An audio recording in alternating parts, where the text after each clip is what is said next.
The best of the sunshine will be across parts of Scotland and Northern Ireland, and whilst temperatures will be similar to today, with lighter winds, it'll feel less cold. Bye-bye.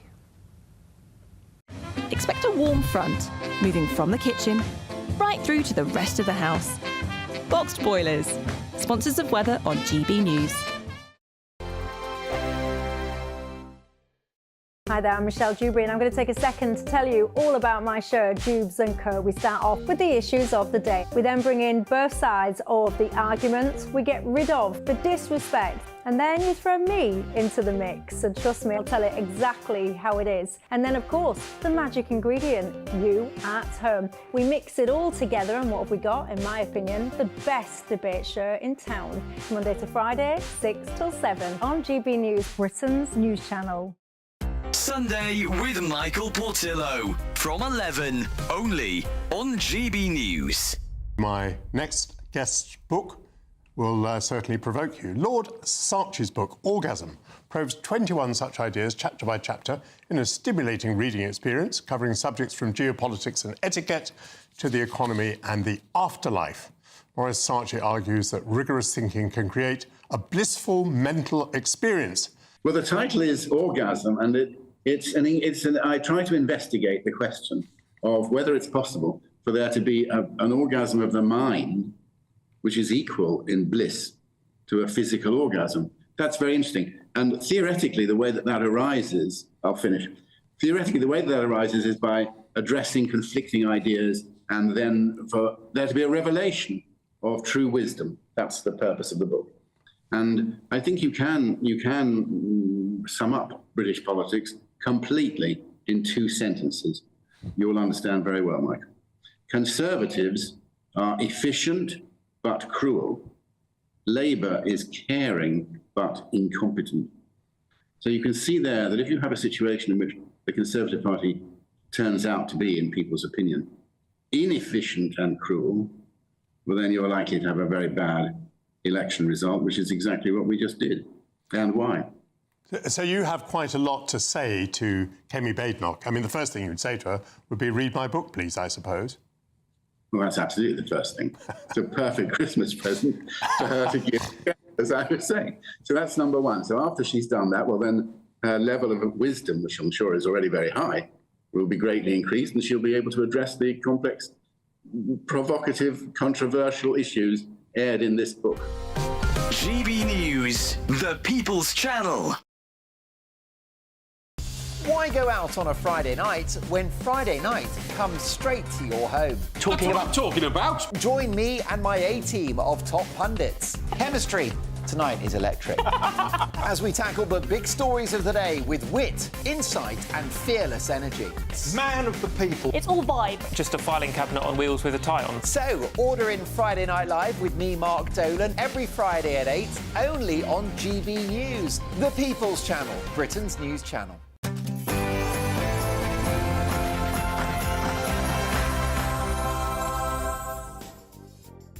Good morning and welcome to the Camilla Tominey Show on GB News. Lots to come on today's show as ever. I'm going to be speaking to the former Labour MP Bill Rammell. Going to ask him whether he's clear on Keir Starmer's plan.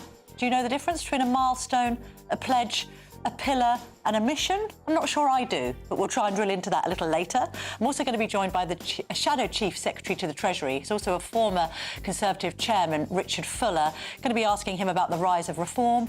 Has Kemi Badenoch made enough of an impact in her first few weeks in office? And the Reform UK MP, Rupert Lowe, will be joining me. He's the MP for Great Yarmouth, as you know. I'm going to be asking him about Elon Musk's proposed donation to the party, $100 million. Is that going to be coming through for reform? I'm also going to be speaking to a leading human rights lawyer who's threatening to sue the Football Association over those rainbow armbands, also representing a woman who's been banned from Newcastle United for expressing apparently anti-trans views. All she really asks is whether a man can be a woman. So we'll be drilling into that a little later. And I'm going to be speaking to the Deputy Foreign Minister of Israel, Sharon Haskell. She's going to be joining me as the March Against Anti-Semitism takes to the streets of London later today. As ever, we've got 90 minutes of very punchy politics planned for you. Don't go anywhere.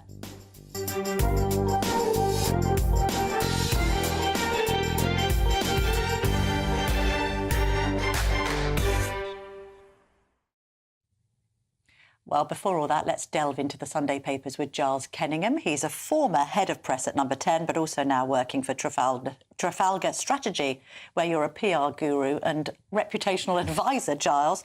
Let's get stuck in. I thought the Sunday Telegraph's front page with this photograph of the Prince of Wales and Donald Trump was really interesting. We've often talked about the royals, haven't we, packing this soft power punch. We know that the late Queen Elizabeth II was probably, I would say, one of our most successful international ambassadors. We've now got William carrying on his grandmother's mantle. But just the sight of him and Trump, I thought, goodness me, Keir Starmer should be grateful for the royal family because they're the ones bridging the gap here. We've got David Lammy, the Foreign Secretary, having previously described Trump as a, neo-Nazi sympathising white supremacist. William here trying to smooth things over for the British government. Yeah, and of course, William beating Starmer to having the first meeting with Trump since he won the election. Yeah, a really good example, as you say, of soft power, deft touch. And we know that Trump's a massive fan of the royal family. So, yeah, really showing their worth at a time when people are questioning the royal family, is existential for them, and Kate and William are the future. And I think, would we have seen Prince Charles doing this? Maybe not. I know, I think he would have found King Charles now. King Charles now. And because of the kind of hierarchy of the structure, and because Charles has recently been to Australia and Samoa, I think it was left to William to kind of do this job and go to Notre Dame, which looks fantastic, having been restored in just 5 years since the fire in 2019. The other thing we were thinking this morning, Giles, is I wonder what they'll be making of this in Montecito, because Donald Trump has been in the past hugely critical of Prince Harry and Meghan, said that he would investigate whether Prince Harry had a right to be there and his green card status. Didn't he also take... He made a comment about Harry, being careful who he married and he's going to live to regret marrying Meghan. And he's publicly gone to war with Meghan before, and a lot of speculation. I think he said, after he won the election, that Prince Harry would be dealt with appropriately. And as you say, because there's speculation, did he lie on his visa application form regarding taking drugs? Thing. That's right, because he admitted in Spare that he'd taken drugs. And then he gets into America when we all know what the border control is like there. If you admit to any wrongdoing at all, you're usually blackballed. So that was what happened. I suspect that probably didn't come up in the conversation with Trump. No, between him and, I'm not sure, but was William taking a little bit of extra delight in meeting his brother's nemesis? Possibly. Let's move on to far more serious fare in a way. Not that, to be fair, Trump's meeting with Zelensky wasn't serious yesterday. It was, and it also paves the way to perhaps some kind of peace agreement in Ukraine. But let's look at the situation in Damascus, in Syria. Assad. Now, it's very complicated, all this. It's quite hard for us to get our heads around, including the audience here. But to cut a long story short, it looks like Bashar al-Assad, who is a man who was associated with, of course, a chemical weapons attack on his own people in Ghouta back in the day. This isn't a good man. It's somebody who Britain courted to an extent, thinking it was better to keep him close, keep your friends close and your enemies closer. He had a state visit to the UK. Queen Elizabeth II put him up. We've had meetings in the past, and then he turned against his own people. Syria has obviously been in a huge amount of turmoil ever since. But now it looks as if he is having to flee Damascus. Maybe he's in Russia with his ally, Vladimir Putin, already. Because, in a nutshell, Giles, I know it's hard to simmer it down to simplicities, but what's happened? There's a rebel group Al-Qaeda affiliated. Yeah, and I think speculation is the new regime going to be any better? Are we in an Iraq situation? Yes. A massive blow for Iran and Russia, who have, quite frankly, propped up Assad. But yeah, a seismic moment, because it ends 50 years of the Assad family ruling Syria. But yeah, what comes next looks pretty scary for a region which is just a continual tinderbox. Exactly. And what does it mean for us domestically as well? To be saying, as you see, this is, in a way, a kind of, two-fingered salute to Iran. I mean, I can understand that. But do we know much about these rebel forces and whether actually the cure might be worse than a disease?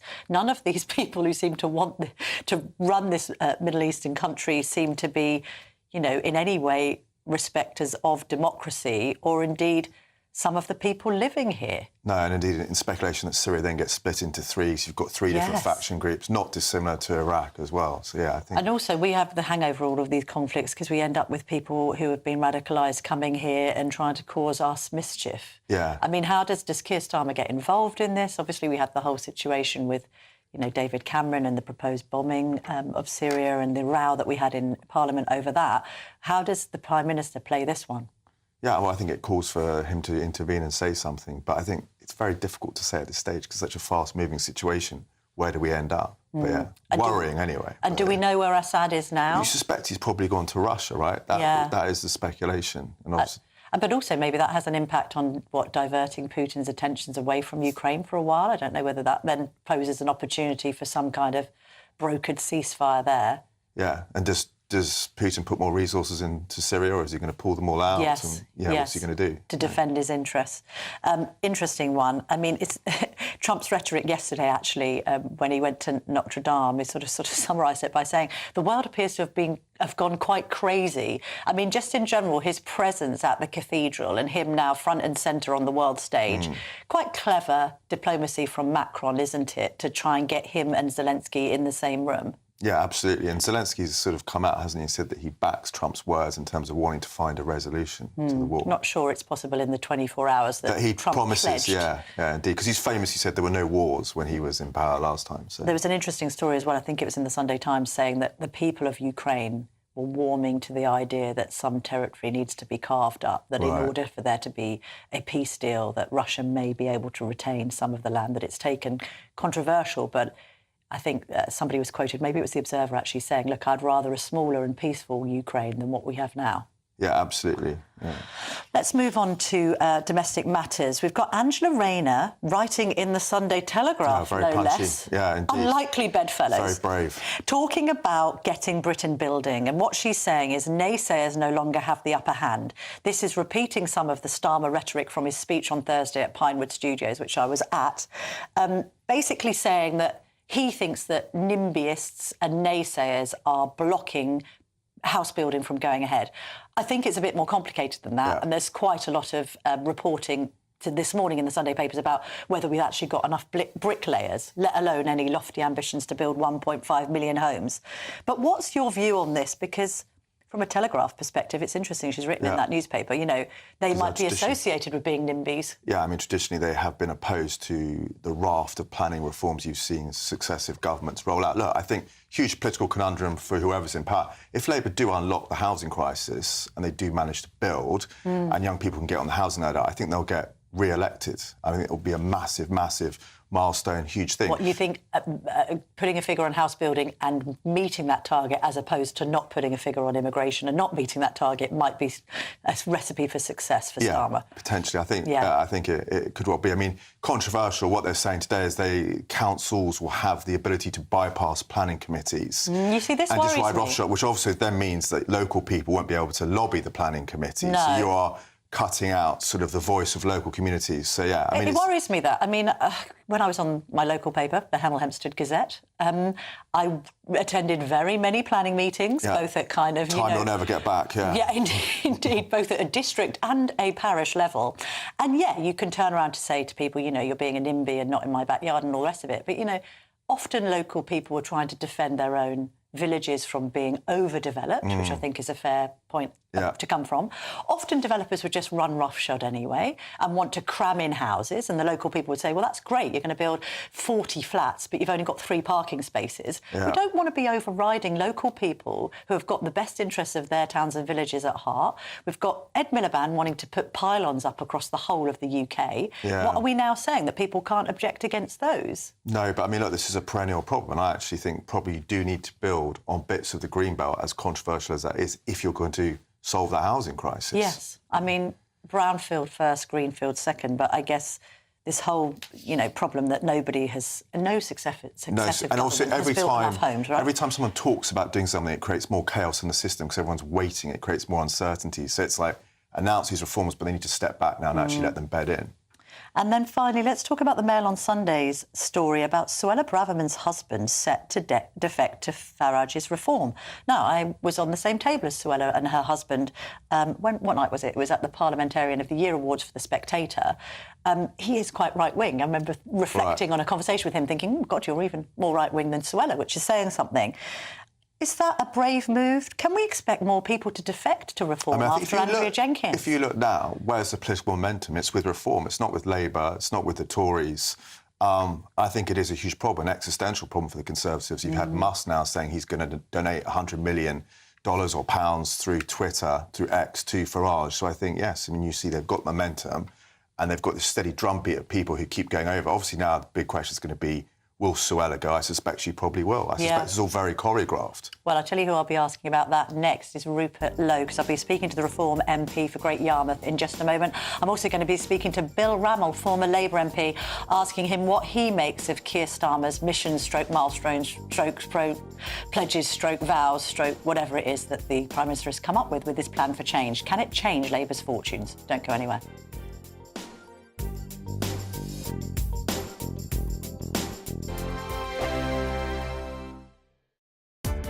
Welcome to State of the Nation, daily plunge into the stories shaping our country.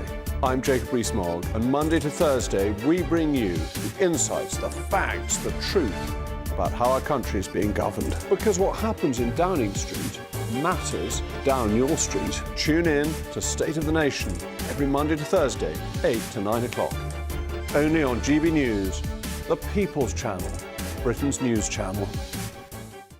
This is GB News, Britain's news channel. British 10-year-old has beaten Stephen Hawking and Albert Einstein in an IQ test, would you believe? Genius Krish Arora got the maximum score of 162, which puts him in the top 1% globally. Goodness me. Well, Krish's parents noticed his brilliant potential after learning he could read fluently by the age of 4. Krish, how does it feel to be a child genius? I feel really happy and privileged. Aww. Do you see it as a gift that you have? Yeah. Oh, that's just wonderful. Nichelle, what do you make of your child being a genius? When did it become apparent to you that Krish had something different, something special? I think at the age of 4, he was doing things that were way beyond and above his age. Yeah. He could read fluently and he could spell correctly, and he was doing complex decimal divisions. So we thought that he's on to something. I think there's a spark out here. Wow. And how were you reading books, Krish? Did you just pick them up from your mum and dad's bookshelf and just start reading to yourself? We used to go to the library and we got books. Such a good tip. Such a good tip as parents. Yeah. Head to the library, take your kids to the library. So, Nichelle, can Krish just do it all? Is he just an all-rounder genius? Every subject, every talent, he can do it all? Absolutely, and he helps out the family as well. He's been teaching me grade 1 piano, and he hopes, and I repeat, he hopes that I'm going to complete it in 12 months' time. And he also helps out Mum, because when Mum is teaching his sister, Mum sometimes says, Krish, go solve that problem and, help your sister out. So, yes, he can do it all. Krish, you're a superstar. GB News, the People's Channel. Mark Dolan tonight is your weekend dose of news, debate and entertainment. This sounds like a wild conspiracy theory. Don't miss My Big Opinion. Mark Meets and My Take at 10. Democracy is a funny old thing. And we don't do boring. Not on my watch. I just won't have it. Let's go and get another glass of that bubbly. You've earned it. That's Mark Dolan tonight, Saturday and Sunday, 9 to 11, only on GB News. The People's Channel, Britain's news channel.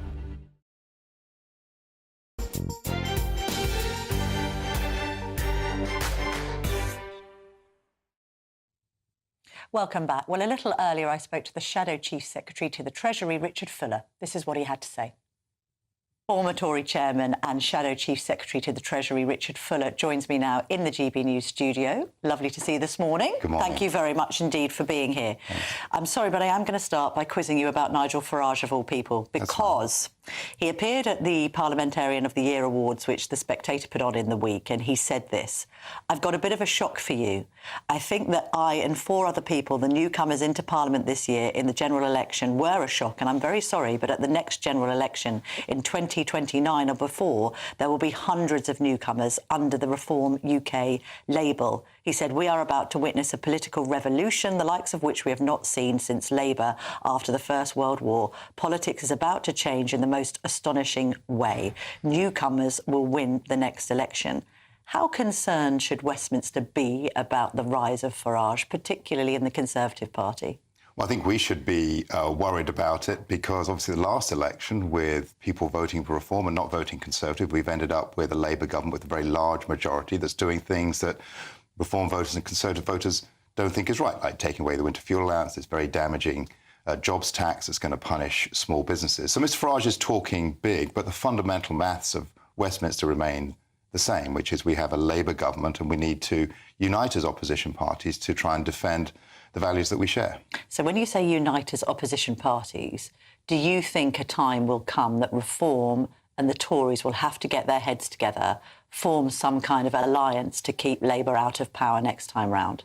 Well, I don't know about that. By uniting, we saw that this week in the second reading of when Labour were trying to put through this jobs tax, and we had Liberal Democrats, Conservatives, Democrat Unionists, Scottish Nationalists and Reform voters, MPs, all voting the same way. We've got to recognise that the main challenges for this country is a Labour government doesn't seem to have a grip on the economy and is making some very poor choices. And that's where I think we need to put our heads together, whether you're Reform, Liberal Democrat or Conservative. But from a practical perspective, come the next general election, and I appreciate we've only just had an election and you were helped to spearhead the Conservatives' campaign, something's got to change here, because you can't have Reform on the right of the Conservatives and the Conservatives as they are right now not having conversations, not forming some kind of deal. Maybe it's about some of you standing aside in some seats, some of Reform standing aside in others. How else can you defeat Labour? You can't have the right split like this. So there's going to have to be some serious conversations between Kemi Badenoch and Nigel Farage. And yet Kemi Badenoch doesn't want to entertain the idea of speaking to Reform, even though you know, Mr Fuller, that a lot of Reform voters in the last general election are former Tories. Well, I think that question is directly at Mr Farage, because he says he wants to destroy the Conservative Party. You don't go into a discussion with someone to say, hey, let's all get together, with an opening line is, I want to destroy you. That isn't the right approach. So Mr Farage, I think he has to... You're right to say that it's early days. So we'll see in a couple of years' time, will Mr Farage's rhetoric change? Will he stop saying that he wants to destroy the Conservative Party? Will he look at the issues that you've just raised, that if the vote is split from people who have conservative principles, that we get another Labour government with a big majority doing damage to our country, that is for Mr Farage to say, you know what, I was wrong. I didn't want to destroy the Conservative Party. Now let's see how we can make sure that we get rid of a Labour government that's doing damage in the country. Why are we even in this position? Reform and Nigel Farage were on zero when Boris Johnson was Prime Minister. A lot of this is the Tories making, isn't it? The rise of Nigel Farage is the Tories' fault. It's the parliamentary party, actually. It's not the Conservative Party. We've got very good activists, very good councillors across the country. But there was a problem with the Conservative parliamentary party between 2019 and 2024. We did have COVID. That was a big issue. Took us off track. Only since 2019? I think fundamentally the problem was 2019-2024, which is where it looked like because we were in 2019, we were there to deliver on, get Brexit done and to take advantage of the new opportunities having left the European Union. People feel disconnected from the people in this country who make decisions for them. Yes. And the Conservative Party had the opportunity to say, we want to put you back in control. And over 5 years, we took our eye off the ball. We weren't delivering on things. That's an understatement. You didn't deliver on any of your manifesto key pledges. Well, we delivered on a number. We got Brexit done, which is number one thing. You didn't deliver on immigration. You didn't deliver on tax. Those are the two things that unfortunately cost Rishi Sunak the last general election. So let's just separate the two. So I think on immigration, you're right. We didn't deliver on that. And that's fundamental thinking we have to do. And Kemi Badenoch's already said that we need to go back to the drawing board on that and work out what we need to do. My personal view is a large part of the issues on immigration aren't to do with all the controls. It's to do with how we see our economy, how we want to grow our economy. And so we need to do our thinking about that. But then on taxation, I'm a big believer in lower taxation. I had to vote for tax increases. They're not in my DNA, but that was because we had to pay back the bills from all the money we put out for COVID, because there's no such thing as a free lunch. You've got to pay your bills when you incur them. So I think that was the reason. But your fundamental point, which is the Conservative Party needs to focus on getting back to being a party that can credibly say, we want to reduce your taxes, make your household budget better for families, is what we want to do, not what Labour is doing, which is increasing taxes on families. But is this broad church, the Conservative Party, actually all singing from the same hymn sheet? I mean, at times we've thought that perhaps you're all practising different religions. Got a situation where Robert Jenrick, during the campaign to be leader, obviously he lost out to Kemi Badenoch, was talking about leaving the ECHR. You then had a load of Tories, including Jessie Norman, who's now involved in Badenoch's shadow cabinet, decrying this as a sort of assault on international law and the Tories' obligations under that. You've constantly had this fight between the lefties in the Conservative Party and the righties in the Conservative Party. Farage was arguably right at the recent Reform press conference when he suggested that half the Tory party should defect to Reform and the other half should defect to the Liberal Democrats.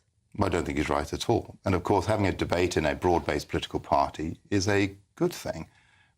Reform's issue is it seems to be a one-man party. Whatever he says is what everyone else has got to go along with. And that's OK if you want a policy built around one individual. But governance in this country is built around people saying we have a plan that we think can respond to the challenges in different parts of the country, and we need to have a debate about that. And the Conservative Party now, in this period of opposition, yes, we have to provide effective opposition to the Labour Party, like we've done on the family farm tax, like we're doing on the jobs tax. But we also need to go back and look at that fundamental question, which is the British people do not think that those who are leading this country are connected to them. They think they're a law unto themselves. They don't see accountability, and they want to have some control. That's what I think the message was in 2019. That's why I came back into British politics, was to enable that to happen. And the Conservative Party is the best vehicle for doing that. Just going back to my point about Reform and Farage being on zero when Boris Johnson was Prime Minister, in retrospect, was the ditching of Boris Johnson a massive mistake by the Parliamentary Party?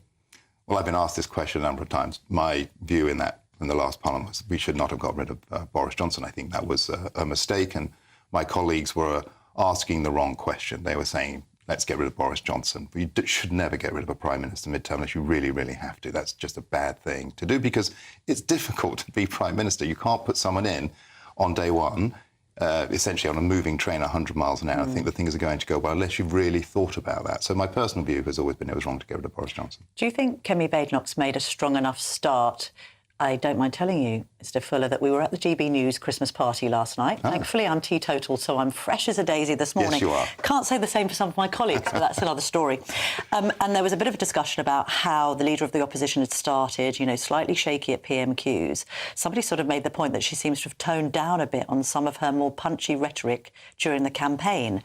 Is she sort of trying to play it a little bit safe? Because actually, the converse argument to that is Kemi Badenoch's got nothing to lose and everything to gain from just taking the fight to Labour. And yet, to be fair, we've spent a lot of this interview, I appreciate they're my questions, but people are talking more about Nigel Farage being the opposition than Kemi Badenoch. That's a problem, isn't it? Well, Kemi's trying to get a programme for government that is in 5 years' time, not trying to grab headlines. Today, she's been very clear that she doesn't want to come out with policy after policy after policy right now, and that's because we need a fundamental rethink about how government operates in this country, and that's what she's tasking her shadow cabinet, including me, to think about. What I like about Kemi is that she is clear. She has very strong conservative principles. I think they're going to resonate with the people of this country, certainly where I come from, in Bedfordshire. People feel very strongly positive about what she can do and what she can offer to this country. So I think let's watch this space. It takes time to grow into the role of being a leader of a country. It isn't just about sound bites. Kemi's very clear about that. It's about working out a programme for government that can gain the trust of the people, and that's what she's focused on. People have talked about the Conservatives sort of facing this existential crisis. Do you see it like that? How integral and important will the May elections next year be for the Tories' fortunes moving forward? Well, local elections are always important. They're an important decision about who do you want to run your local council. In most parts of the country, that's a decision between the Conservatives and Labour or the Conservatives and Liberal Democrats. We've seen already in government, 5 months in, the Labour Party getting off to a very shaky start nationally. We've seen them taking away money from pensioners, attacking family farmers, taking money away from people's pay packets through the jobs tax. Do people want that at a local level, or do they want to maintain their protections of well-provided services at low cost by having Conservative councillors elected? And what's a shame is that maybe Mr Farage, again, on his mission, may decide that he thinks it's OK having more Labour councillors, having higher taxes at a local level, because that's part of his personal ambitions. Politics isn't always about personal ambition. Sometimes it's about doing what's right for the people. Richard Fuller, thank you very much indeed for coming into the studio this morning. Lovely to see you. Lovely to see you too. Lots more still to come on the Camilla Tominey show today. Former Labour Minister Bill Rammell will join me to talk about Starmer's 6 milestones, and I'll be joined by the Reform UK MP for Great Yarmouth, Rupert Lowe. Back in just a jiffy. Don't move a muscle. It's our festive treat to you. Your chance to win an incredible £50,000 in tax-free cash. Our biggest ever Great British giveaway. What would you spend £50,000 on in the coming year? Spectacular holidays, a brand new car, home improvements, or maybe you'd just like to save it for a special occasion. For another chance to win, text cash to 63232.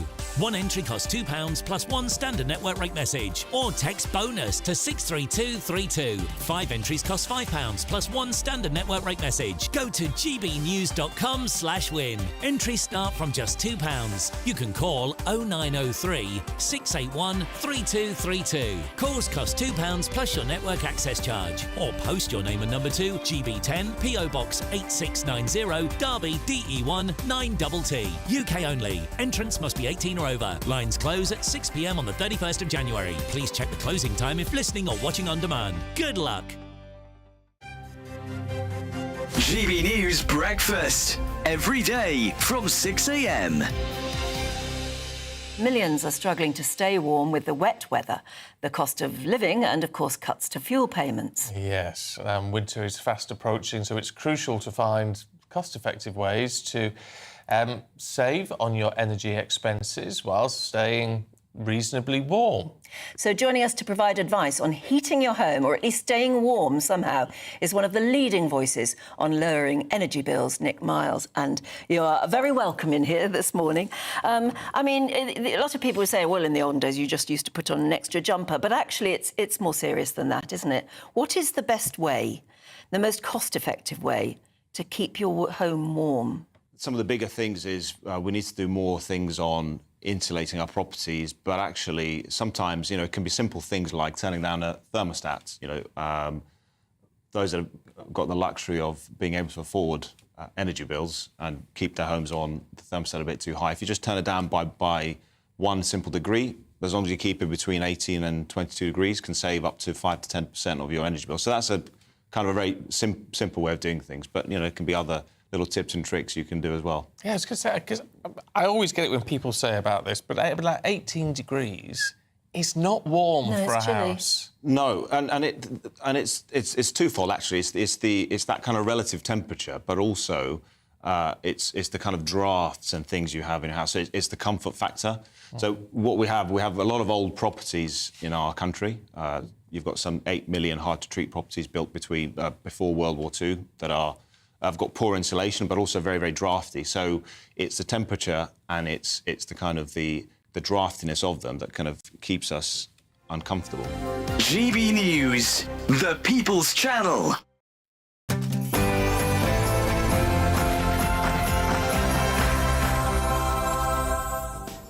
Welcome back to the Camilla Tominey Show on GB News. Still lots more to come today on the programme, including former Labour Minister Bill Rammell and Reform UK MP for Great Yarmouth, Rupert Lowe. Plus, a leading human rights lawyer will join me to share why he's threatening the FA with legal action over rainbow armbands.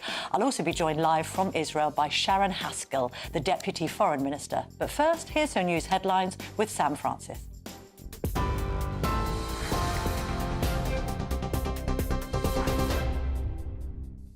Camilla, thank you very much. Good morning to you. It's just coming up to 1 minute past 10. Well, the top story this morning, strong winds are continuing to batter the UK today, following Storm Dara, which sadly left 2 men dead, thousands without power. A yellow weather warning remains in place with gusts of up to 70 miles an hour expected today in some coastal areas, risking more power cuts and much travel chaos. The storm, which saw a rare red warning on Saturday, brought the highest wind of up to 93 miles an hour and left more than 250,000 homes without electricity. Flooding is now a major concern, with over 200 warnings and alerts issued across England, Wales and Scotland. Train travel and roads are also heavily disrupted this morning, with speed restrictions and closures, including on the Severn Bridge, until midday today. Well, turning to the situation in Syria, Damascus is free. That is the declaration today from rebel forces there, as government troops withdraw and the Assad regime has lost its grip on the capital. The former Prime Minister is now overseeing public institutions until a formal transition. Bashar al-Assad whereabouts remains unknown at this stage. After reports, he fled by plane from the country. Unverified videos also suggest thousands of prisoners have been freed from Syrian prison, infamous for torture and executions under Assad's rule. And the Prince of Wales has met US President Donald Trump, US President-elect, Donald Trump, during a ceremony to mark the reopening of Notre Dame Cathedral in Paris, 5 years after that devastating fire. Prince William joined world leaders, including French President Emmanuel Macron and Ukrainian President Volodymyr Zelensky, for the landmark event. Kensington Palace described the Prince's meeting with Donald Trump as warm and friendly, with discussions focusing on the UK-US special relationship and other global issues. Trump also praised William as a good man, doing what he said was a fantastic job, and shared fond memories of the late Queen Elizabeth II, which the Prince was said to appreciate deeply. President Macron, in his speech at that opening of the Notre Dame Cathedral, called the restoration a lesson of fragility, humility and will. Those are the latest headlines for now. A full roundup at 11 o'clock. Now, though, it's back to Camilla in Westminster. For the very latest GB News direct to your smartphone, sign up to News Alerts by scanning the QR code or go to gbnews.com/alerts.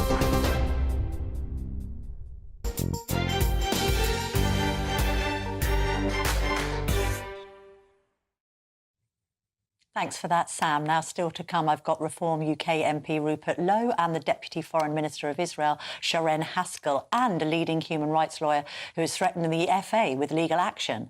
But first, joining me now is former Labour Minister Bill Rammell. Bill, lovely to see you this morning. Thank you very much indeed for appearing on my GB News show. Let's have a chat about this reset speech that wasn't a reset, according to the Labour Party press office, on Thursday at Pinewood. I was there. I did listen to Keir Starmer's speech, but I must confess, Bill, I was left a little confused. I can't tell the difference between his pillars, his pledges, his milestones, his missions. Are you clear? Could you tell me now what his 5 missions and 6 milestones are? Yes, look, I mean, I'm the first to acknowledge that I think our starting government has been rocky. Whether it was a lack of preparation, the Sue Gray stuff or whatever, it's not been the most seamless transition to government. I think there should have been greater urgency. Frankly, I think there should have been an emergency budget within weeks of the general election. And this plan for change, and it is the right plan for change, should have come in early September. And all of that would have created a sense of momentum and change, which is what the country voted for. But the other thing that I think is really important is we need a narrative about what the government is doing, why it's doing it and how it's doing it. And if I can say, as a former minister in Tony Blair's government, Tony Blair was brilliant at doing that every week, giving that sense of direction. Now, we haven't quite got it yet. The policies in terms of, you know, significant house building, delivering infrastructure projects, cutting waiting lists within the National Health Service, getting people back to work and improving living standards. All of that is the right agenda for change, but we need to explain it and articulate it more clearly. Is it just the case, and you mentioned Tony Blair there, that comparatively Keir Starmer is a really bad politician and not a great Prime Minister? You know, he has got a problem with comms. You've identified very fairly, considering that you're coming from a left-wing standpoint, the fact that he can't land these messages clearly because they're so confused. So the problem, I think, is Starmer, isn't it, Bill?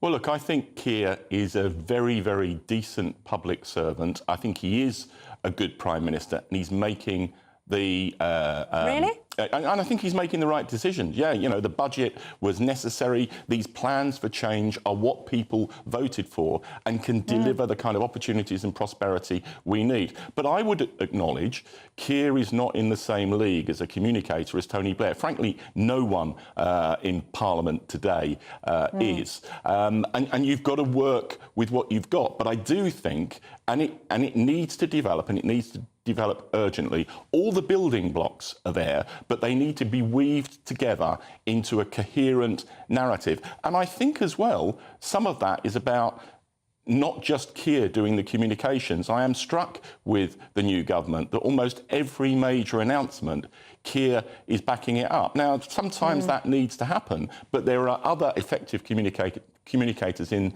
the Cabinet who I think can take on that task as well. So he could perhaps delegate more. You say about people voting for that plan for change. Look, I agree with you on the urgent need for house building, and I think that 1.5 million target is ambitious, and everybody's hoping that the Labour government is able to meet it. But when it comes to the budget, you know, nobody voted for pensioners to be stripped of their winter fuel allowance. There's a story in The Observer today, Bill, The Observer, saying that some people are skipping meals because they're worried about their energy bills. We obviously know about the assault on farmers, which prompted a mass protest in Parliament. Nobody voted, I believe, for an increase in employers' national insurance, which has an impact on the worker, whether you like it or not. So you're saying he's a good Prime Minister. Is he? I mean, this first 5 months in office has been a bit of an unmitigated disaster. You can't advocate, for instance, this assault on pensioners, Bill. Well, look, there's always been a case for means testing the winter fuel allowance. For example, that's why the Tories in the 2017 general election backed means testing.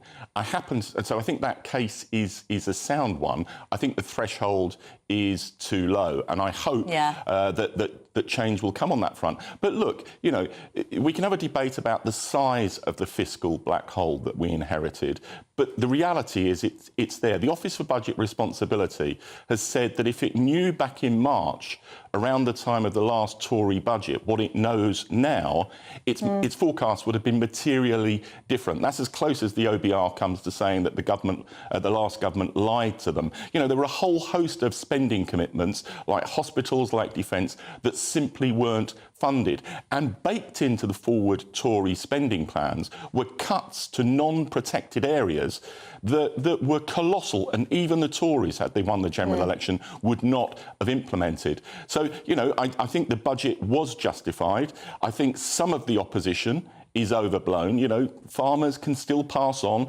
without inheritance tax £3 million worth of assets, and then they get a reduced reduction. Well, they dispute that figure. Well, I know they do, but I don't think credibly. Okay. You know, the figure is backed up by the OBR and the IFS, and it is about important changes so that we can fund public service. And I'll tell you this, Camilla, I think the building blocks are there. As we start to deliver, we can turn this round politically. And you've just been interviewing Richard Fuller. The right in politics is split today in the way that the left was split in the 1980s. Well, let's talk about that, because actually I would suggest that the latest polling for Wales, which puts Reform ahead of Labour, and then one poll this week, OK, an outlier, but again seems to suggest that Reform is absolutely nipping at Starmer's heels already. The biggest threat to Labour is actually Nigel Farage. And yet he comes out with a plan for change, all of these pledges, missions and milestones. Not one of them mentions anything concrete on immigration beyond, oh, it needs to come down. Well, it needs to come down significantly. And what Keir said at the press conference... Put a cap on it, then. Yeah, Put a cap on it. But hold on. What Keir said at the press conference is it's baked in as an absolute necessity in the government's plans. And I tell you this, you know, we're already making some progress. So the scale of deportations is up by 30% since the general election. But if Labour does not get net migration down to the low hundreds of thousands by the next general election, we will be toast.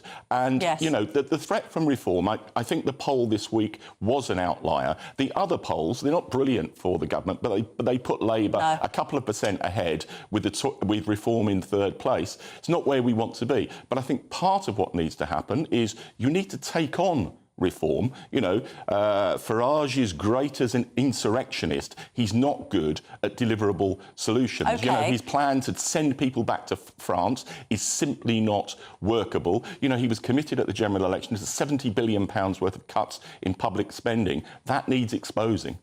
But I note that you've mentioned there, Bill, like legal migration being down to the low hundreds of thousands. This perhaps is a problem that I identified at the Plan for Change launch. I spoke to the Home Secretary, Yvette Cooper. I said to her, look, the IFS and the OBR seem to have baked in this figure that legal migration should be around 350,000 a year. Many voters think that's still too high. I get that they'll benefit from immigration coming down from that 900,000 high from 2023. What other direction can it go in? And Yvette Cooper couldn't commit to me to saying that she thought the 350,000 figure was too high. I therefore could only come to the conclusion that actually Keir Starmer, a man who is previously described controlling the borders as inherently racist, and Yvette Cooper, a woman who says she'll smash the gangs, but nobody finds the claim quite credible, neither of them can actually say what legal migration should be. That's a massive problem, Bill. Well, look, it is very clear, and you're right, the 350,000 is now baked into the forward plans. That is a significant reduction.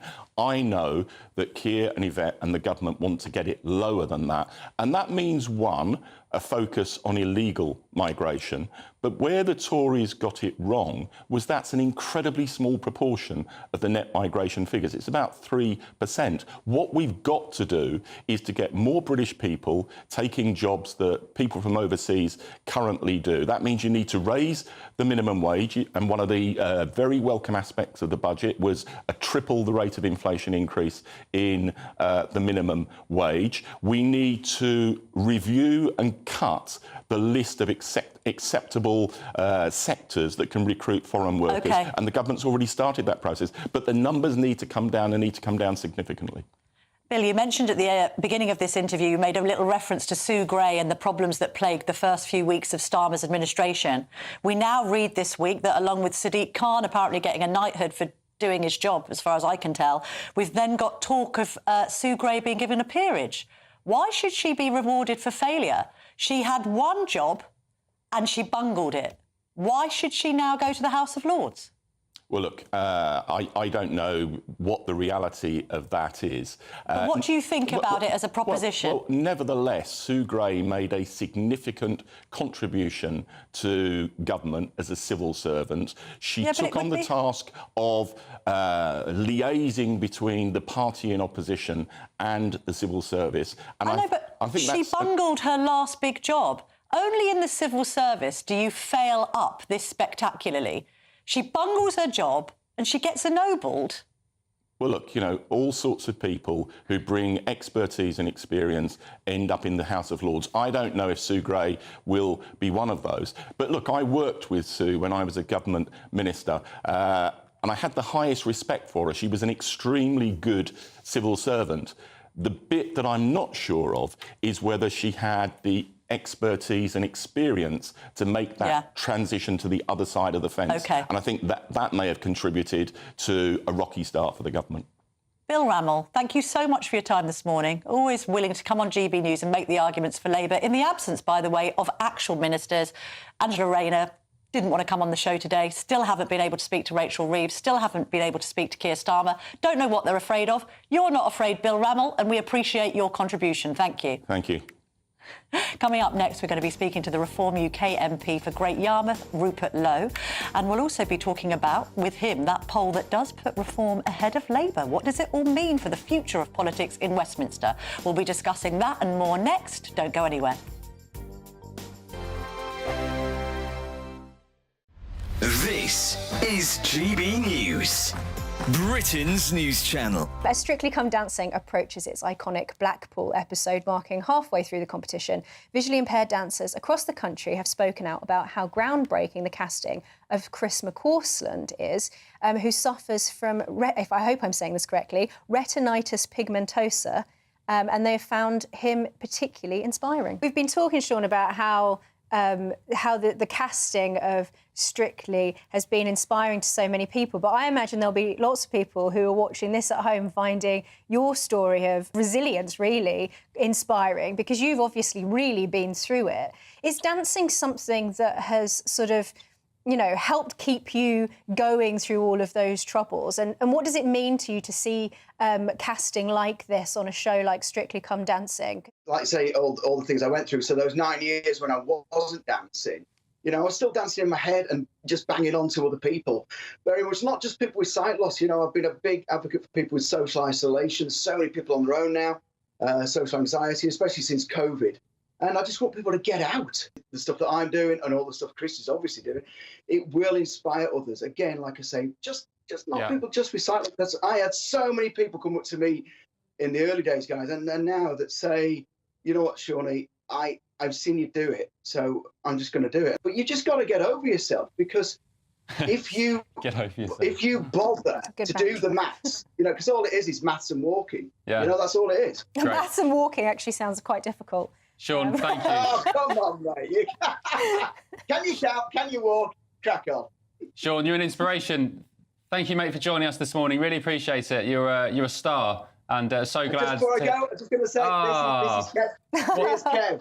GB News, the People's Channel. I'm Christopher Hope. From pop stars to politicians, I'll interview anybody in a pub who's got a political opinion. Join me every Friday on Spotify, Apple Podcasts, YouTube or gbnews.com, or wherever you get your podcasts.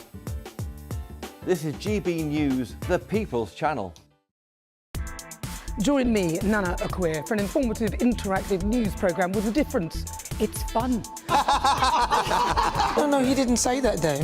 I'm so surprised. I think there's an element of truth to that. Join me from 3 p.m. every weekend, only on GB News, Britain's news channel. If you want your news to be straight talking... This is a nightmare for the Conservatives again. Down to earth. It's not just Nottingham where this is happening, is it? And most importantly, honest. Hard-working, middle-class taxpayers, they'll get their book thrown at them. Then catch me, Martin Daubney, Monday to Friday, 3 till 6 p.m. on GB News, Britain's news channel.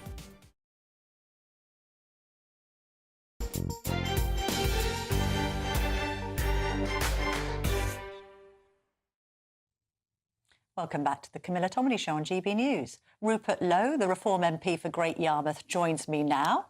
Lovely to see you this morning, Mr. Lowe. Thank you very much indeed for your time.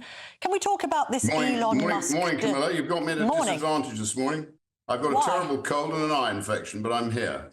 Well, we give you a round of applause for soldiering on through. Do you know what? You're in good company on GB News, because we had our Christmas party last night, and some people are nursing their own unique illnesses, Rupert. Let's just put it like that, as we try and soldier through this show. Now, listen, can you please give us some clarification on this proposed Elon Musk donation? It's all very well Nigel Farage laughing it off, but it was on the front page of a national newspaper, this idea that the X and Tesla founder is going to be giving Reform up to $100 million. Is it true or not? Well, I don't know whether it's true or not, Camilla, but I hope it is. I think Elon Musk is about to do a fantastic job in America, and hopefully he will repeat what he did at Twitter, cut out large quantities of dead administrative overhead, and return America to being what it should be, which is the capitalist example of the world. OK.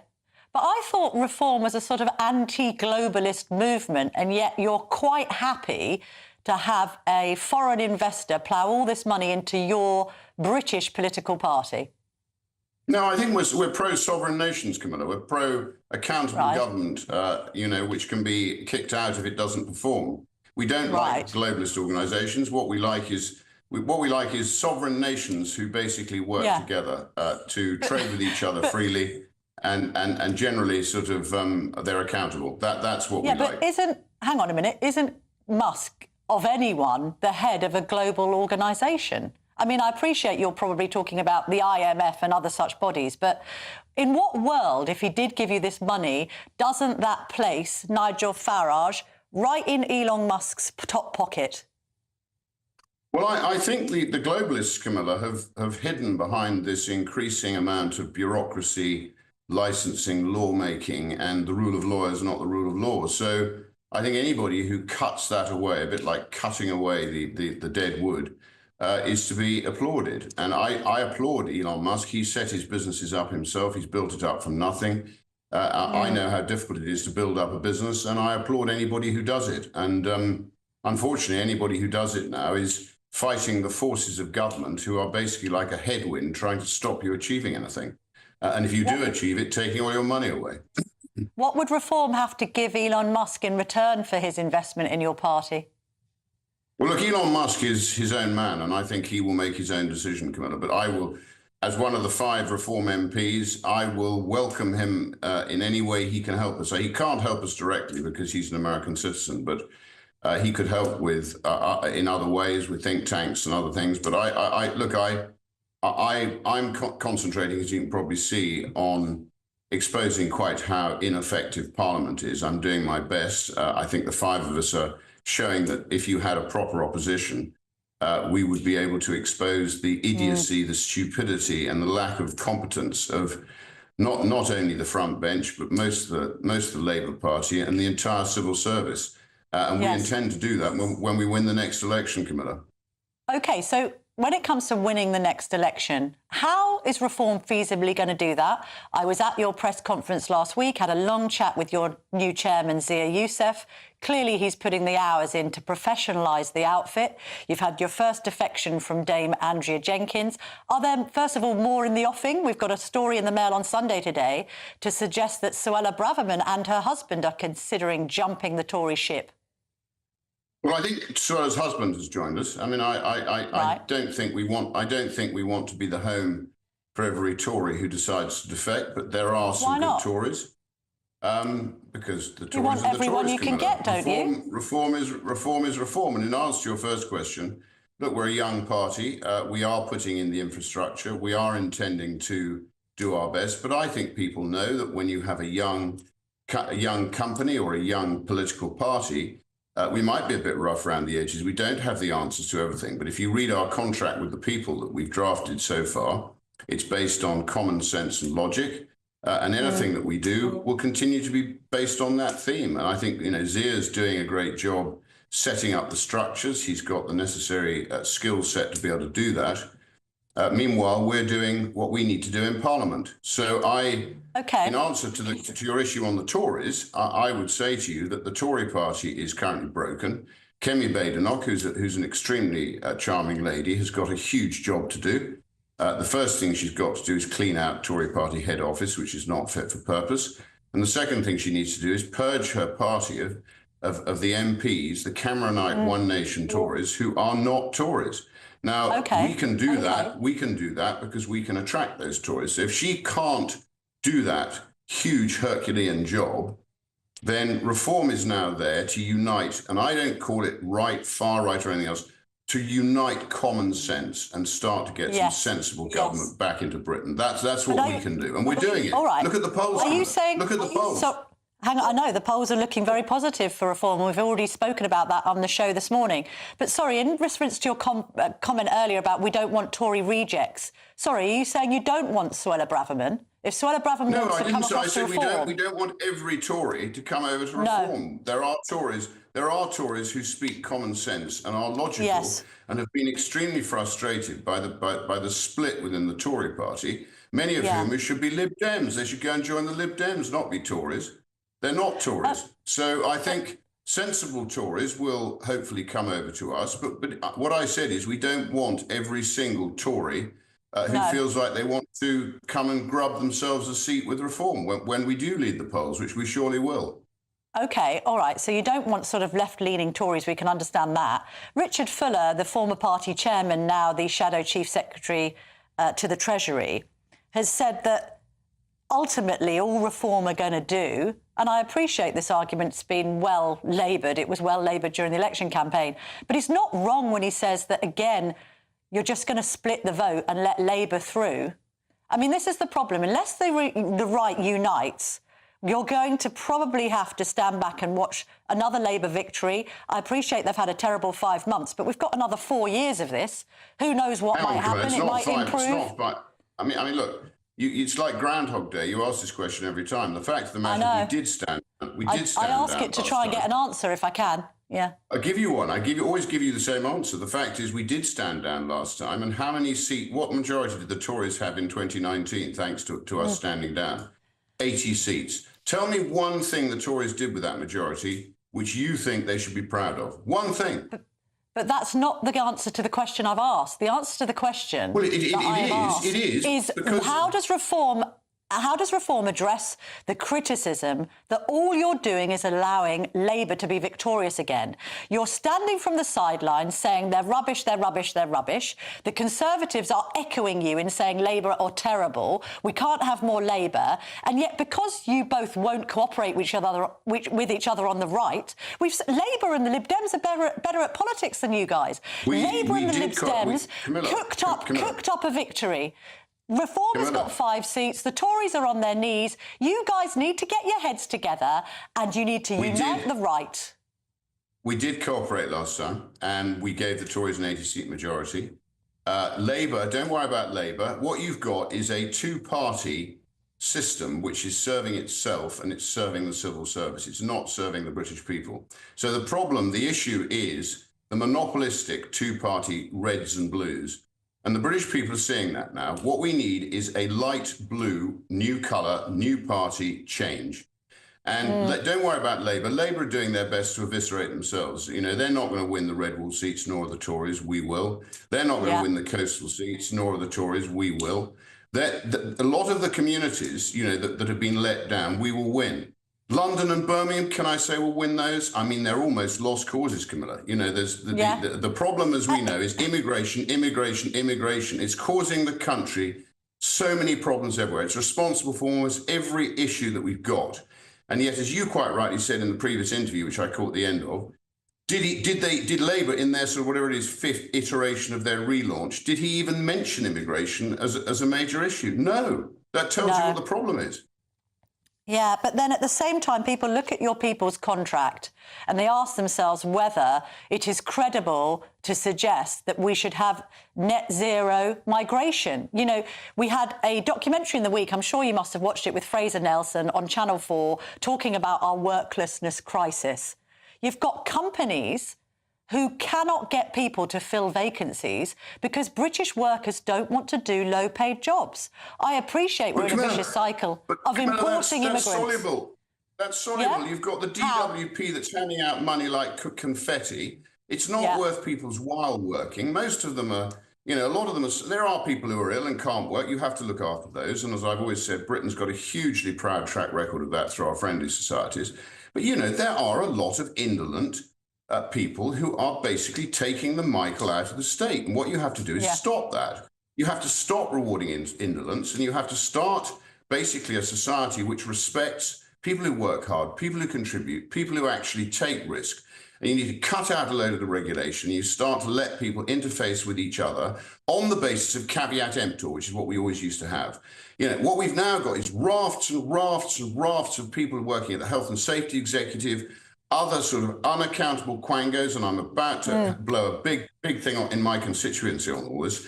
The fact is, the country is now governed by unaccountable quangos, Camilla, not by Parliament. And this is the whole Mr. Lowe, you're quoting my own Telegraph column, but back to the benefits thing. Sorry, how many people on benefits do you think are simply feckless? You're always ahead of me, Camilla. Maybe you should stand for reform.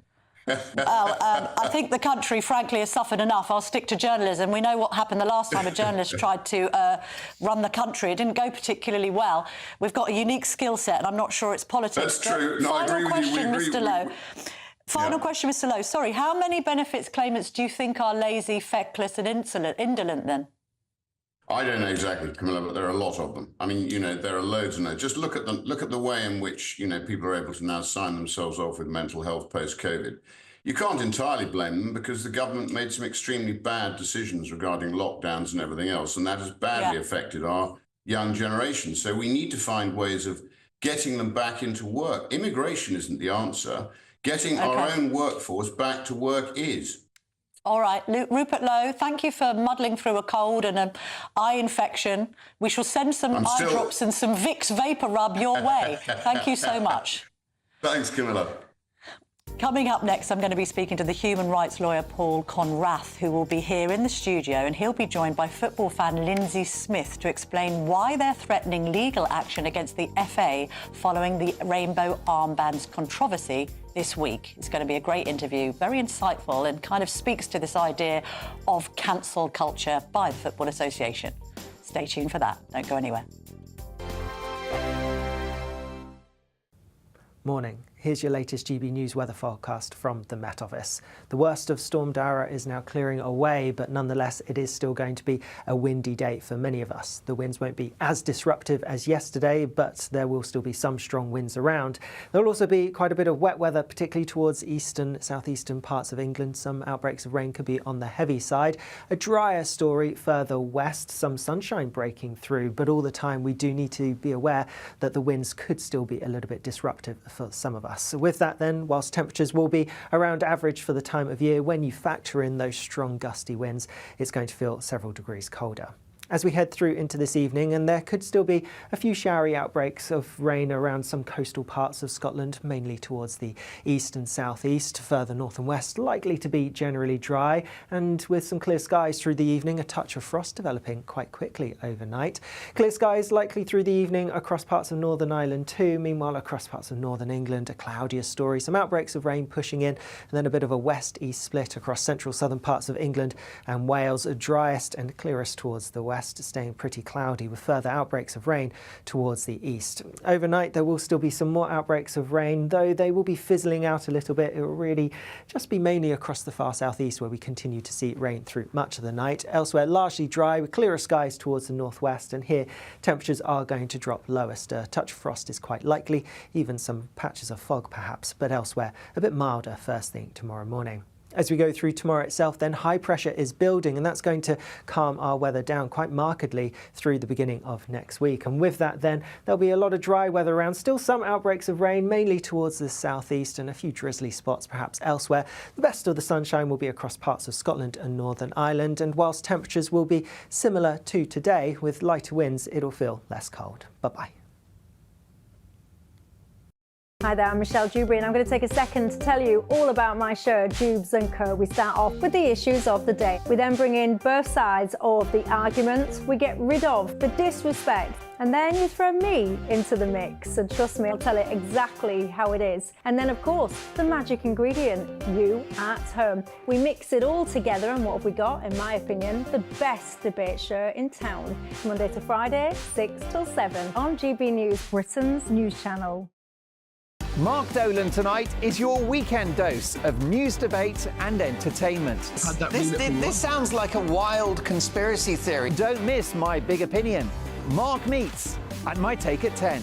Democracy is a funny old thing. And we don't do boring, not on my watch. I just won't have it. Let's go and get another glass of that bubbly. You've earned it. That's Mark Dolan tonight, Saturday and Sunday, 9 to 11, only on GB News, the People's Channel, Britain's news channel.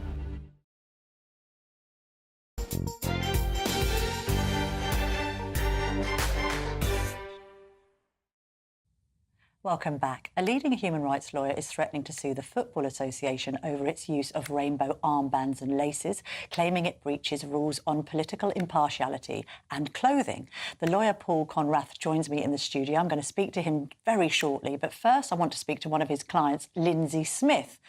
Lindsay, lovely to see you this morning. Thanks so much for coming on. Just explain to our audience why it was that you were banned from Newcastle United games until 2026 and had your membership revoked. It all happened, I think it was last November. I just got an email saying I was under investigation for a hate crime. And it was basically because I'm quite vocal about trans ideology. I'm vocal about single-sex spaces, and I'm vocal about lesbian, gay and bisexual rights. I've said things like trans women are men. You know, I don't believe in the transitioning of children, and they took umbrage to that, I suppose, and decided to spend months secretly investigating me and getting the Premier League involved. And it culminated with them reporting me to the police and having me pulled in for an interview under caution for a hate crime. What was that like? I mean, nobody wants to be pulled in by the police for anything, but for the police to be basically policing your thinking probably felt quite Orwellian. It was bizarre. I think that's the only way I can really describe a lot of it. It was frightening. It was bizarre. I still find it all quite bizarre that, you know, just me voicing my opinions online has resulted in all of this, to be honest with you. You know, I do count my blessings that I found myself with the likes of Paul and everybody around me to help me fight this. Yes. But it's been a bit of a nightmare, to be honest. So. And Lindsay, tell us about your fight, because I know you're supporting Paul, and we'll get onto this wider issue around armbands in just a moment. But your case, how's that going? What are you trying to achieve in your specific case? I think generally it's getting the ban overturned. They've dug their heels in about it all. So I'm not really anticipating getting my ban overturned anytime soon. But the wider thing of it really is just is getting all of this nonsense out.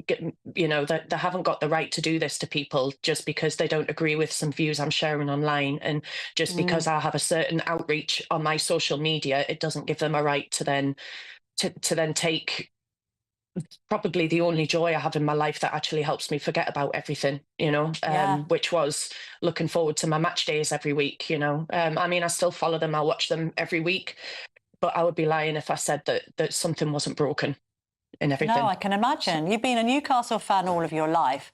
Also, it begs the question, what do your gender-critical views have to do with your support of Newcastle or football? Nothing at all. Nothing. I can't see how it has anything to do with it. The club have openly admitted that I've never said or done anything in the ground. It is just because, and their wording is that it was offensive what I said. So because it was offensive, they've stripped the right for me to watch them home and away. The irony is that anybody who has been in the stands at any football stadium anywhere in the UK and the world, literally, if you can leave the stands not being offended by something one fan or another has shouted in your ear, you'd be a very good person. Lindsay, hold that thought, and I'm just going to bring your lawyer, Paul Conrath, into the conversation now. You're representing Sinclair's law firm, and you are launching this case about the FA. You're representing Lindsay, but this is about something bigger. Explain it to us, Paul. It is Lindsay's concern. It is her case, and her concern is this, is that the FA, the Football Association, and the Premier League have teamed up with Stonewall in this Rainbow Laces campaign. And the veneer of the campaign is it's inclusive, it's about respect, and of course we totally accept that. People from every constituency, LGBTQ, religious, whatever, all should be respected for being a human being, of course. But there's something deeper and a bit more sinister, actually, in this campaign. And it's created a hostile, oppressive environment, actually, for people like Lindsay. In fact, she's in the position she's in today because of this very type of campaign that's been going for the last 10 years. So this whole campaign is about diversity and inclusion. We must wear the rainbow armband so that gays, bisexuals, trans people feel included in the environment.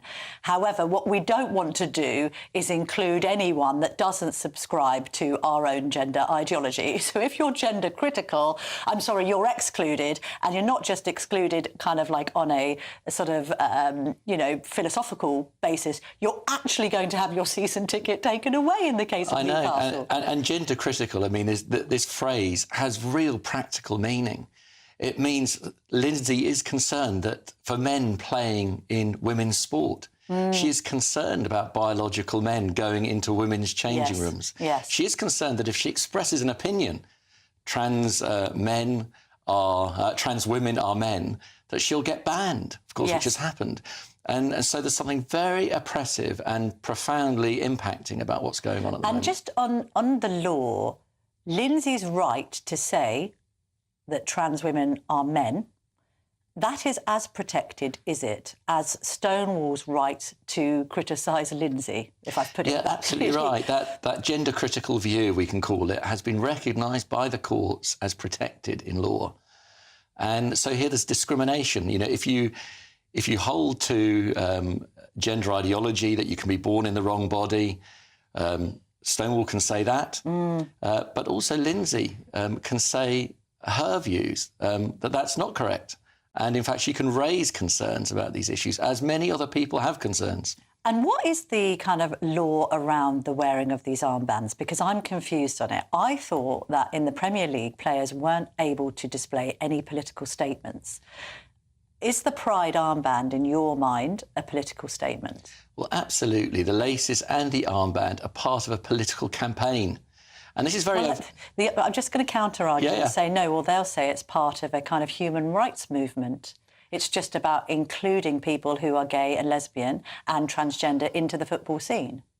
Yeah, but it's quite open here. When you look at the material that's been put out by Stonewall on this issue, they're saying our campaigns are here to change practice and policy. We're just seeing an image now of the player Mark Gahey. He's worn the armband, but he's also suggested, he's kind of worn his Christianity on his sleeve there by saying Jesus loves you.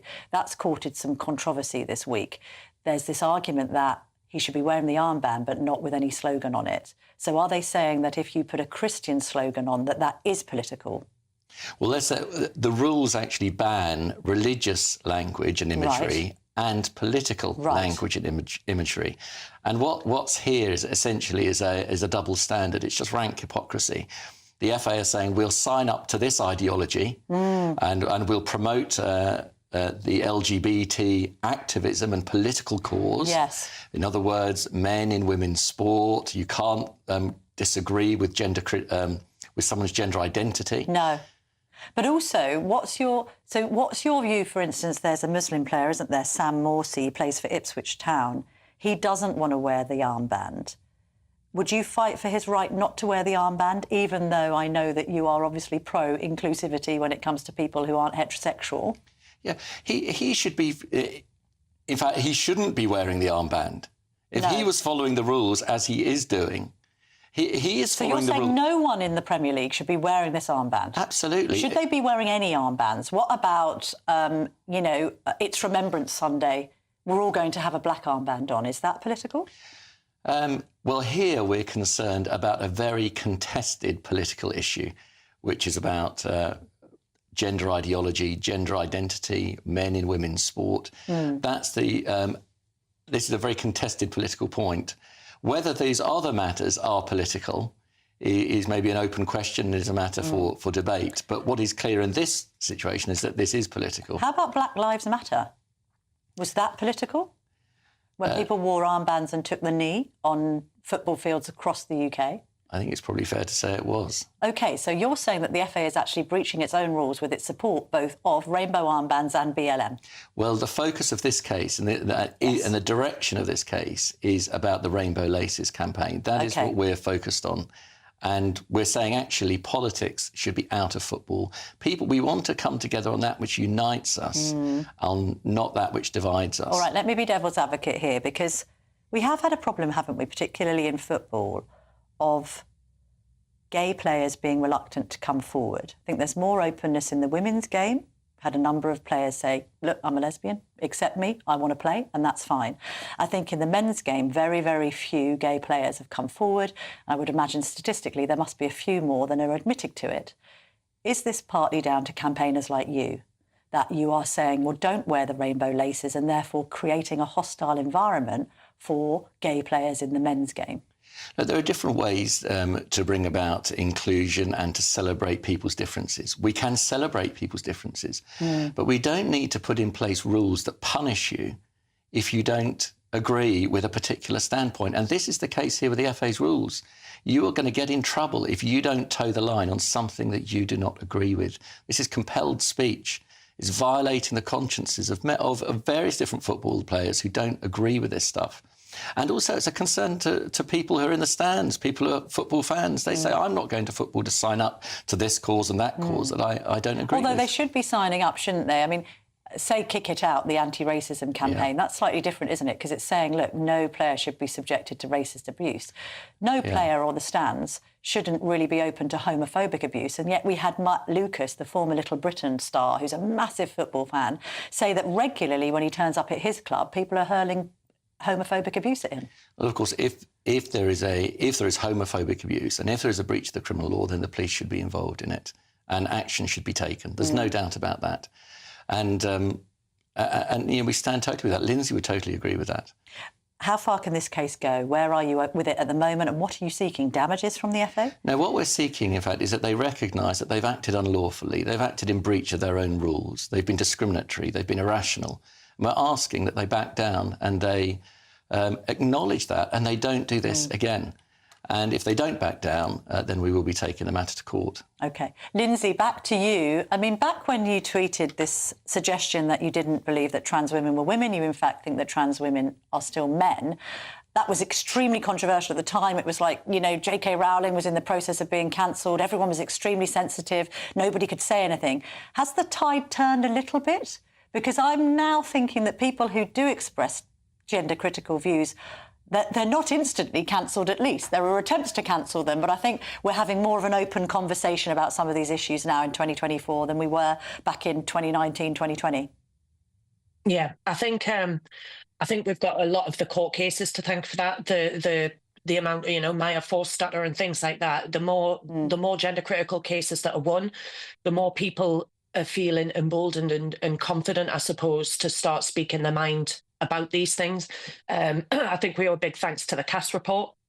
I think the Cass report really, really changed things because it was done in such a measured way in which every angle was looked at. It was fair and it was accurate. And it basically affirmed a lot of what we were concerned about. So. Well, Lindsay, thanks so much for talking to us this morning. With you and Paul, good luck with your case and do keep us informed of its progress. I must say that the FA and the Premier League were approached for comment. They declined to comment.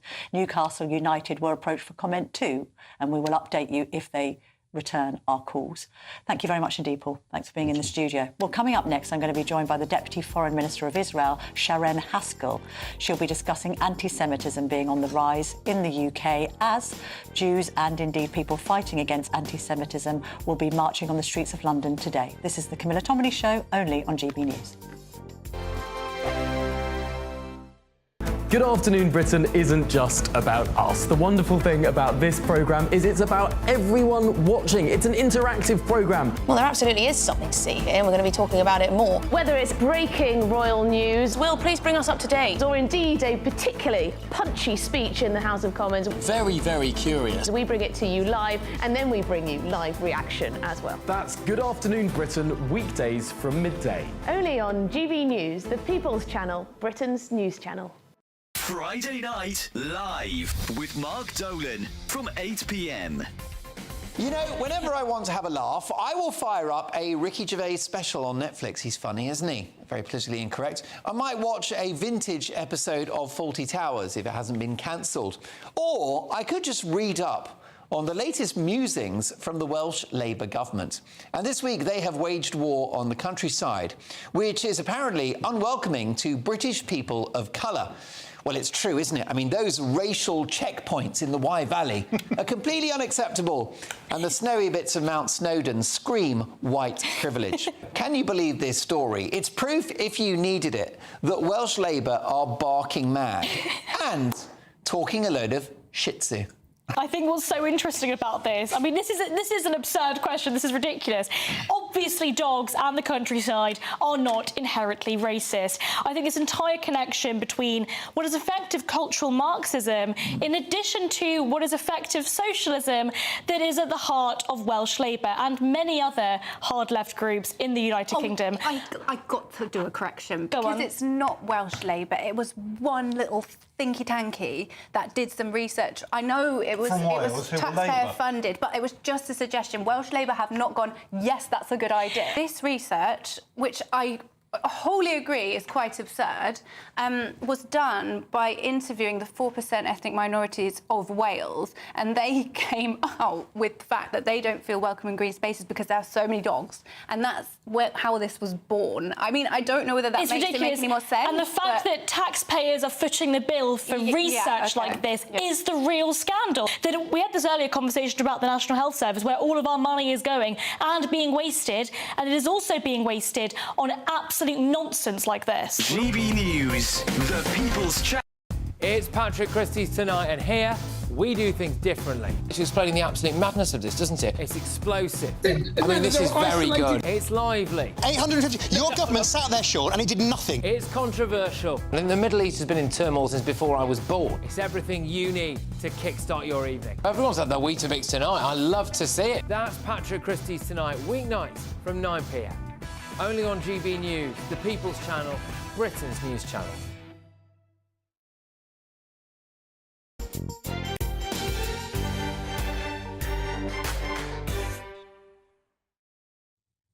Welcome back. Sharon Haskell, the Deputy Foreign Minister of Israel, joins me now. Lovely to see you this morning, Ms Haskell. Thank you very much indeed. Now, we've got some very shocking figures in from the Community Security Trust, the CST, that monitors anti-Semitism in the UK. It's released its latest figures for October, which show that anti-Semitic incidents across the country between October the 7th and now have recorded the highest tally in any 12-month period since it began its count in 1984. That's 5,500 incidents. What's your reaction to that? Well, to be honest, it's absolutely heartbreaking. And I know that more Jewish communities have been verbally attacked, physically attacked, businesses who were burnt in fire, a synagogue in Australia. And I know that person. My grandmother was attacked in France physically because she looked Jewish and she was spat on saying dirty Jew. And, you know, and it's not just about my family, but it's about all Jews around the world and how they're experiencing this increasingly and massive bursts of hatred and racism and violence towards them. And I know today there's a march in London, and this march is very important because these are people who are going out and saying out loud that racism, anti-Semitism, violence is absolutely unacceptable. And they're not hiding. They're not hiding behind a screen, and they're not hiding in their home. They are going out, marching out proud with a message to fight that hatred and that violence. Ms Haskell, I mean, we're running out of time on the show, but where are we? We've now got this ceasefire with Lebanon and Hezbollah. How close are we to a resolution in the Middle East, do you think? Well, look, with the ceasefire with Lebanon, this is something that, you know, can hold for a few days, or it can last for 20 and 30 years onward. And it really depends on the people who are going to enforce it, because we cannot go back to the 6th of October where Hezbollah was accumulating heavy weapons in order to attack and create a 10 times worse than the 7th of October massacre against our people, our community, and our children. And it really depends on the international community to enforcing that ceasefire. And I hope that they will equip the Lebanese army in order to neutralize the threat of Hezbollah, not just towards Israel, but into Lebanon, to actually end the Iranian occupation in Lebanon by Hezbollah. Ms Haskell, I'm sorry, we have run out of time. I do apologise. We hope to get you on again and we can have a longer chat. But thank you very much indeed for joining me from Israel. Thank you to all of my guests for joining me today on The Camilla Tominey Show. I'll be back next week doing it all again at 9:30. But don't go anywhere, because up next from 11, it's Michael Portillo. Enjoy the rest of your Sunday. I'm off to get the rest of my Christmas decorations up at last. It's a bit late, but I hope that we'll be jingling our bells and covered in baubles. Take care.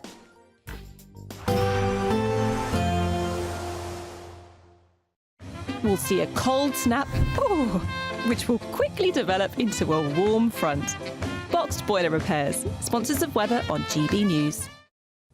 Hello, welcome to your GB News weather update from the Met Office. Storm Dara will be clearing its way southeastwards, with the winds slowly easing before higher pressure builds as we start the new week. So this is Storm Dara clearing its way southeastwards, but you can see still we hold on to a real squeeze in the isobars, indicating a very windy day to come. There is a yellow weather warning in force for winds, gusts 35, 45 miles per hour, perhaps 60 along the exposed coast. And it's a damp day across eastern parts with outbreaks of rain. Could turn quite heavy at times. Further towards the west, slow, though that's where we'll see some sunny spells developing, but a cold feeling day for all of us, especially when exposed to that northeasterly wind. So as we go through Sunday evening and into the overnight period, clear skies further towards the west of Scotland. There will be a few showers around across the south and east. Across Northern Ireland, temperatures will quickly fall away underneath the clear skies and the lighter winds. But further towards the east, especially across central parts of England and towards the southeast, a damp evening to come with outbreaks of rain that could be on the heavy side.